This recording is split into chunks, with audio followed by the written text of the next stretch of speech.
Ola, benvidos e benvidas a unha nova edición do Carambe Xornal do C Plurilingüe Ribón. Presentaremos vos noticias frescas do noso colexio. Comezamos.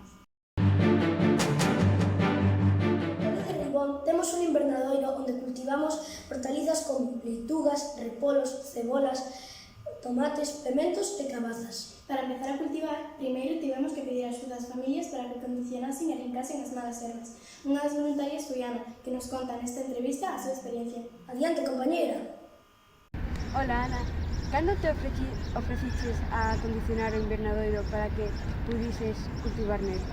Pois o día que mandaron o avalar pedindo axuda aos pais dos nenos do cole de Reibón para poder cultivar no invernadoiro. En que estado atopaches? Iso era unha odisea.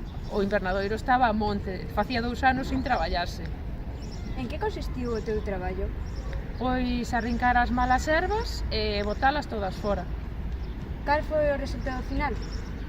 Pois deixar o mellor posible acondicionado o invernadoiro para poder plantalo e despois que os rapaces puderan cultivar nel. Tiveches que traballar moito? Bueno, un pouco. Dolor de brazos. Pensei que me iba a levar máis tempo, porque a como estaba, pero bueno, en 2 horas fíxeno. Que tipo de ferramentas tivestes que emplegar para poder levar a cabo a túa labor? Trouxe unha fouza, pero sinceramente usei máis as mans. Moitas grazas. Unha vez cortada a erva, pediuse axuda ao Concello para que removese a terra porque eles dispoñen da maquinaria necesaria.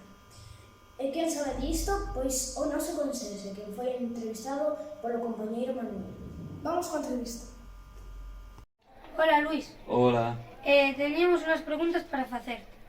Que enviou do Concello para acondicionar o invernadoiro? Viñeron os jardineros. Que maquinaria ou ferramentas empregaron para a labor? Pues todo son monticultor. Una... Si como trazado, monticultor.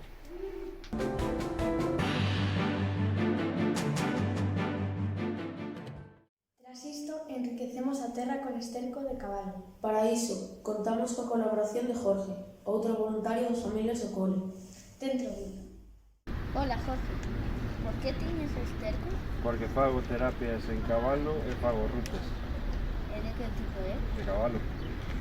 Cal é a función do esterco? Dalle nutrientes á terra, Por que decidiches doalo? porque é unha cousa bonita mirar os nenos pequenos e facendo plantación. Canto penseches? 6 anos. Que é lo que hace que el esterco la ayude a las plantas? Aporta os nutrientes que é o que lle falta á terra, sabes? Para aportarlle a calidade e a forza á planta. Xa tenemos preparado o invernadoiro, que nos falta agora as plantas. Tradicionalmente, o nai do cole nos la proporciona para que nos as cultivemos. Damos paso á súa entrevista. Hola, Araceli. Por que che pediron a ti as plantas? Hola, pois eu creo que a min pedirme a planta porque son unha veciña de Moaña, traballo no mundo da planta, coñezo un poucoiño de todas as plantas, e despois por outra parte tamén pode ser porque tamén teño o meu fillo que está cursando no mesmo colexio. De onde veñen as túas plantas? Pois a nosa planta son sementes daqui.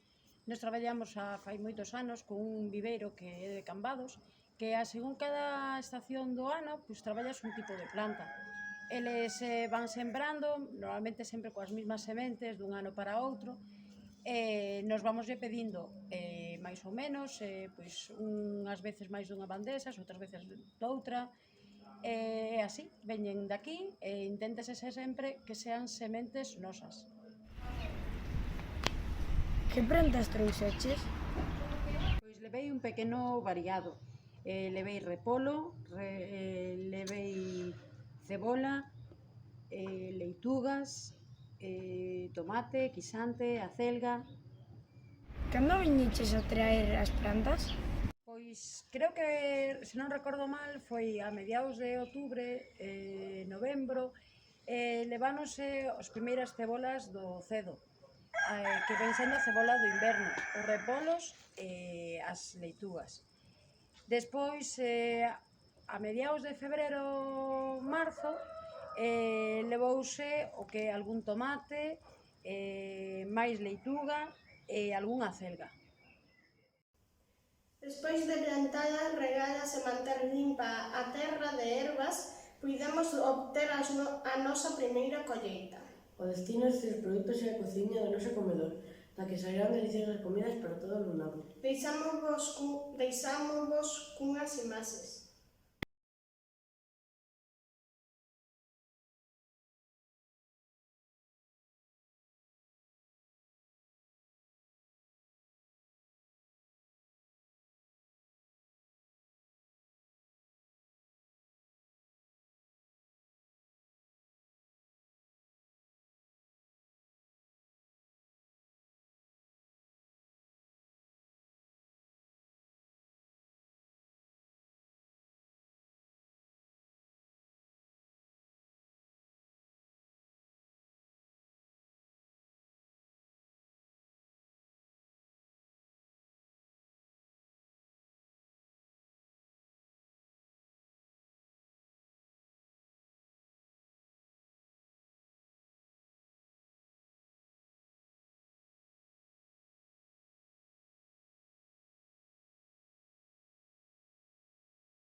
Na sesión do recreo, os venres, estás a desenvolver os patios activos dirixidos por alumnado de sexto.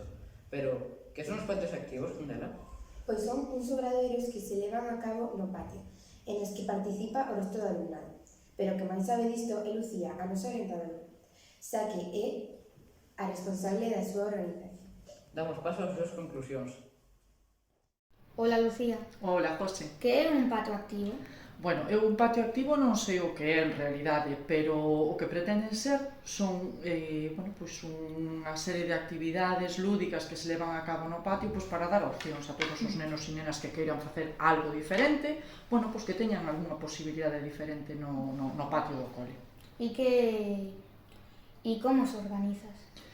Bueno, os organizo porque teño moita sorte, teño moitísima sorte cos nenos e nenas que estades en sexto, que normalmente colaborades de xeito voluntario e sodes vos os que poñedes o traballo e normalmente as ideas. Entonces, eu simplemente axudo un pouquiño nesa colaboración, nada máis, facedelo vos. Que tipo de obradoiros faz?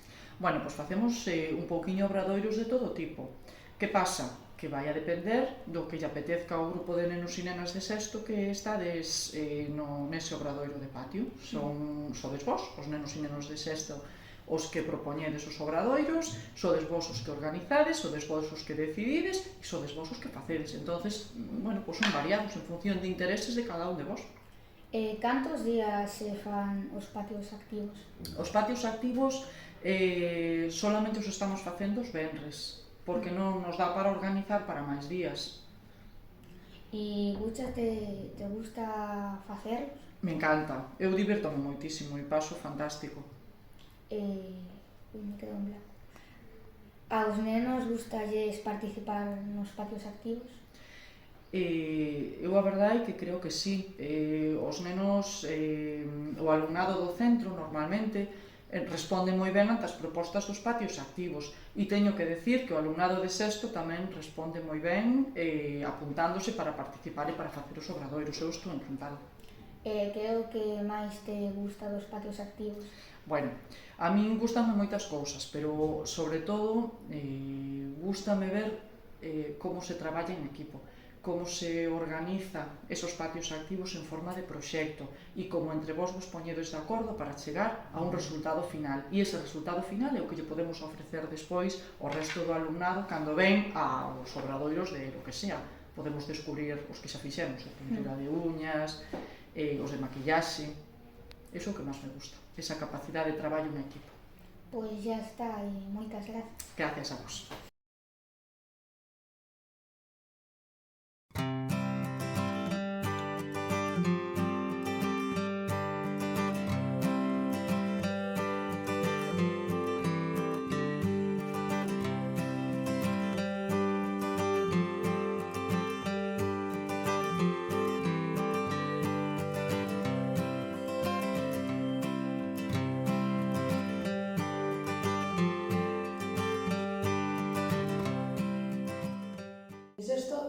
cabo un laboratorio matemático para estudar o sistema métrico decimal. Nel traballamos a magnitude, a masa e a capacidade, utilizando diferentes materiais e ferramentas, como son metros, básculas ou probetas, entre outros. Agora, deixamos vos unha serie de imaxes que ilustran o noso traballo.